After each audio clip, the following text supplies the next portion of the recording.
একদিন এক নারী পাখি তার সঙ্গী পুরুষ পাখিটিকে বলল, আমাকে ধোঁকা দিয়ে কখনো উড়াল দিবে না তো?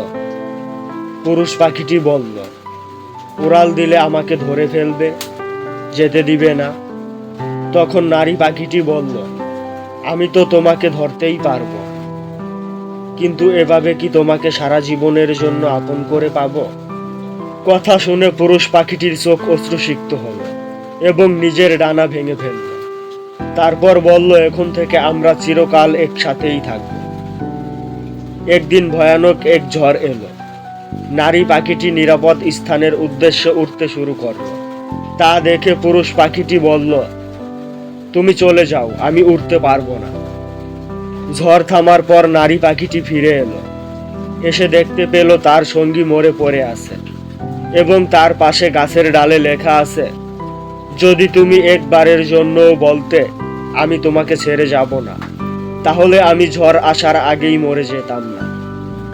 গল্পটি কাল্পনিক, কিন্তু আজকালকার রিলেশনশিপের অবস্থা ঠিক একই রকম।